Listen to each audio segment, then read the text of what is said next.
मलाई त्यसको बाउ के केटी क्या यस्तो छ मोबाइल ठिक लाग्दो भयो मेरो छोरो किन किन दारी यस्तो भएर दारी यस्तो भएर दारी त काटी हालिन्छ नि यो कपाल खोती खुजुरो हुन्छ त भने त्यो माथि उसको जस्तो कसको ट्र्याक्टरको कपाल चाहिँ कसको साथीहरूको हिँड त यहाँ त बुजुर्ग गरेर त्यसमा खुजुरो गर्छ कि कसको सान्डेकोको त भिडियो गर्न आउँछ कान्छा हो र ए हालिदिन्छु मैले टिकटकमा है सानो ट्र्याक्टर भन्यो मलाई फेरि मलाई कसले चिन्छन् तिनीहरू त चिन्छन् हो र सानो ट्र्याक्टर भनेपछि त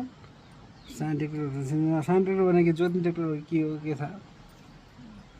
मान्छेले सानो ट्र्याक्टर हो भनेर त कसले कपाल थाहा झर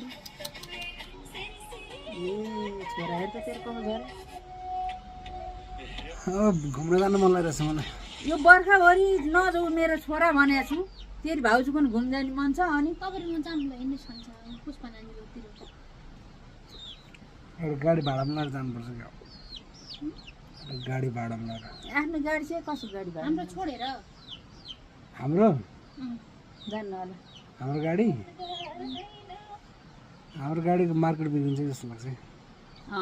गयो चाहिँ मार्केट बिग्रिन्छ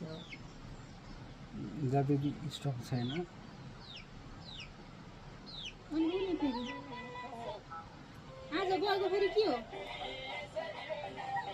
गएछ धेरै दिन बसेर लगाएर आयो नि त धेरै दिन बन्दै क्या यता घुम्नु त त्यस्तो नि हुन्छ अरे को जाम घुम्नु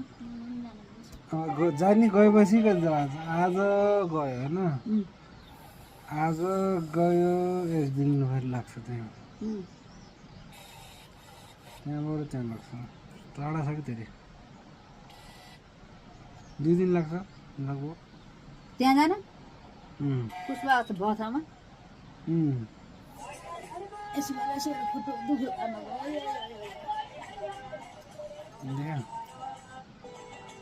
ए भुइँदैन 4 बजी दुनु बन्छ गफमा बोलेर कति बज्यो